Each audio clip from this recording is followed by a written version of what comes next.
Hi, it's Leanne from Succeed Healthcare Solutions. My next tip about friendships is about how to join in a game. I have seen so many situations where kids with special needs in particular are sitting by themselves to eat their lunch or during breaks during playtime. It is absolutely heartbreaking.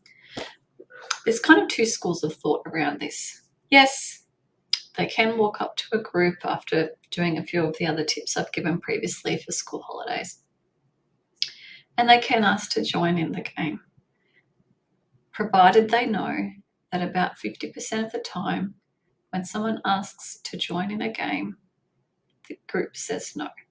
So that would probably indicate that some of the time it's not personal. Maybe they're in the middle of doing something in particular and it doesn't have scope for an extra person to add a new role to it.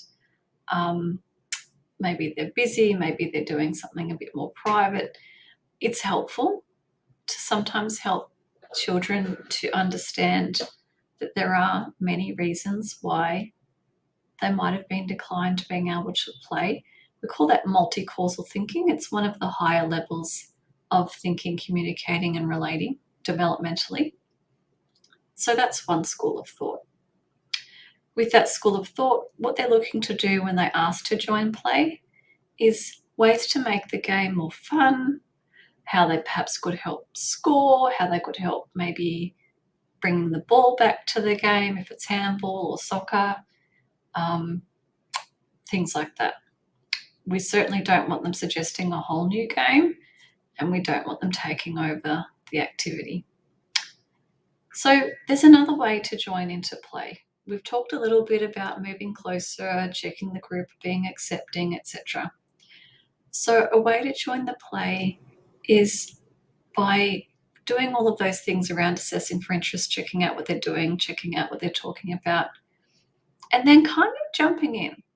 So they might be standing an arm's length away or so away from the group, and the group might be talking about something, and they might add a comment, which could include a compliment or some other comment on the topic of what they're talking about that they hopefully know something about, or a question. And then they can start assessing for interest. Similarly with play, they might go up to a group, say, hey, I'll grab that ball, give themselves a role where they're being helpful or where they're making the game more fun. They might give someone a compliment, oh, great shot. So they're entering the play without asking for permission because, as we know, if we ask our kids to do something, we're giving them the opportunity to say no. And they most likely might like to make the use of saying no. In fact, as adults, we should learn to say no a little bit more often too. So that's just something to bear in mind. My inclination is towards not asking to join, trying to see if they can slip in.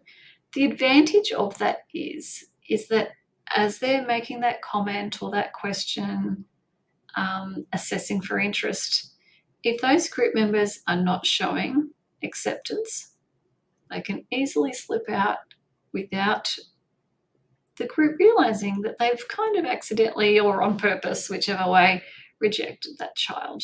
And so they can maintain their reputation and they can know, yeah, half the time that can happen anyway. And then they can move on and try a different group and look for those concrete signs of acceptance. I hope that's helpful.